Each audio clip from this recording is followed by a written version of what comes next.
Bismillahir Rahmanir Rahim. Welcome to Kaka Khel Publish. My name is Sayyid Saad Hussain Kaka Khel and I am BS Software Engineering 8th semester student. Today I am going to present a topic which is design thinking. तो design thinking से पहले हम सिर्फ design के बारे में यहाँ देखेंगे कि व्हाट इज़ डिज़ाइन। डिज़ाइन हमारे पास इज़ अ प्लान और specification for the construction of an object और सिस्टम।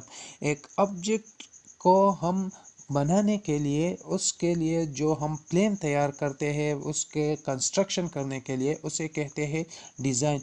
डिज़ाइन हमारे पास set of patterns decorated patterns होते हैं। हम डेकोरेटेड पैटर्न्स जिसका मतलब है कलर्स, लेआउट, स्टाइल्स, तो ये सब कुछ यूज़ करके हम एक ऑब्जेक्ट को डेकोरेट करते हैं। हम एक डेकोरेटेड ऑब्जेक्ट उससे बनाते हैं, उसके लिए जो प्लान स्पेसिफाई करते हैं उसे कहते हैं design. Now what is design thinking? It is a mindset of creative and analytical thinking and applying it towards solving a specific problem। ये एक तख्लीकी ज़हनियत है। हम एक ख़ास मसले को हल करने के लिए अपने तजुर्बाती सोच उसकी तरफ लगा देते हैं और उसे हल करने की कोशिश करते हैं। हम एक स्पेसिफिक मसले को एक तख्लीकी ज़हनियत से सॉल्व करते हैं जिसे कहते हैं डिज़ाइन थिंकिंग।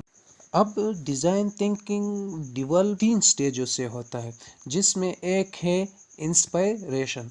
इंस्पायरेशन मतलब हम किसी भी चीज़ को देखकर उसे आइडेंटिफाई करते हैं और उसके में अपने लिए मौके तलाश करते हैं। जैसे एक चीज़ को देखकर आप कहते हैं कि मैं इसमें कुछ तब्दीलियां कर सकता हूं, तो उस किसी भी चीज़ को देखकर उससे मौके अपने लिए या अपने लिए मौक़ों की निशानदही कर सकते हैं।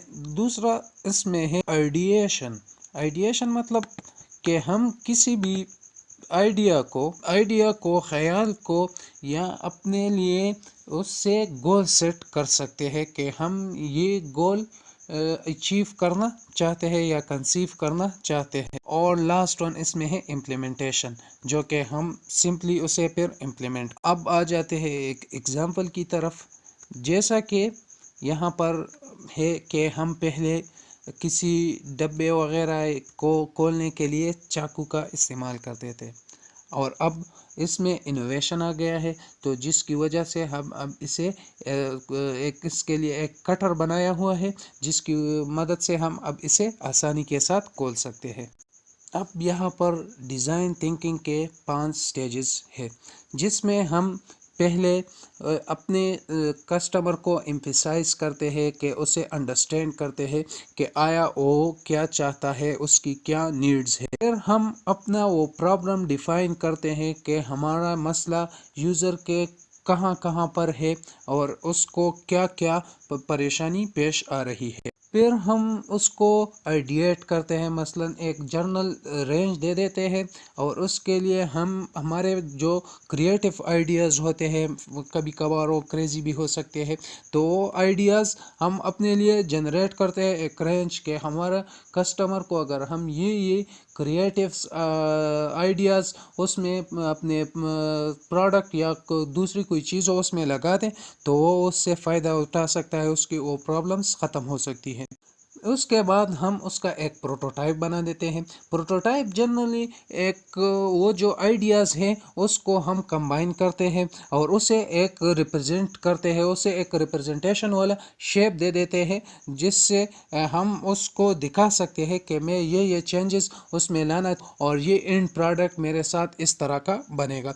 उसके बाद टेस्ट है, तो हम उसको दोबारा टेस्ट कर देते हैं, उसे हम अपने यूज़र को दे देते हैं और उससे उसके बारे में फीडबैक लेते हैं। इम्प्लीमेंटेशन सिंपली हमने जो एफर्ट किया है, हमने जो क्रिएटिविटी की है, उसमें आइडिया गए हैं तो उसको हम इम्प्लीमेंट करते हैं, फिर उसे एक शक्ल दे देते हैं। अब इसके बाद जैसे यस्टरडे मिसाल के तौर पर हमारे एक्सपीरियंसेस, स्टोरीज, पैटर्न्स, ऑब्जर्वेशन वगैरह क्या क्या थी और टुडे हमारे साथ आज में क्या हुआ और टुमारो جو کہ ہمارا آنے والا کل ہے اس میں ہمارے امیجنیشنز جو کہ ایکسپیرینس کے بنا پر بنے ہوں گے، کہ ہم اپنے امیجنیشنز اس میں ڈال دیتے ہیں، پاسبلٹیز کیا کیا ہو سکتی ہے، کہاں کہاں تک ہم اسے بہتر بنا سکتے ہیں، اور کون سی سٹوریز نیو اس میں ہوگی تاکہ ہم اسے نیو طریقے سے بنا سکیں۔ اس کے بعد ہے what is انوینشن۔ اب انوینشن کیا ہے؟ انوینشن ہمارے پاس ایک بائی پروڈکٹ ہے of design thinking. Design thinking for example ایک ایگزسٹنگ چیز ہے، اس کو دیکھ کر ہم نے اس کو اپڈیٹڈ فارم جو بنا لیا تو اسے کہتے ہیں انوویشن۔ ڈیزائن تھنکنگ یہ پروڈکٹ کے بارے میں نہیں ہے، یہ بیسیکلی لوگوں کے بارے میں ہے، اس کے ایکسپیرینس لوگوں کے کہ آیا اس کا ایکسپیرینس، یوزر کا ایکسپیرینس کس طرح ہے، اور اس کے جو پازیٹیو ایموشنل ایکسپیرینس اس کے ساتھ جڑے ہیں وہ کیا کیا ہے۔ تو ڈیزائن تھنکنگ جو ہے وہ یوزر کی ایکسپیرینس کے بنا پر اس میں انوویشن پھر جب آ جاتا ہے تو پہلے ہم ڈیزائن تھنکنگ کرتے ہیں، پھر ایکسپیرینس کرتے ہیں اس چیز کو، اور اس کے بعد اس میں انوویشن کرتے ہیں۔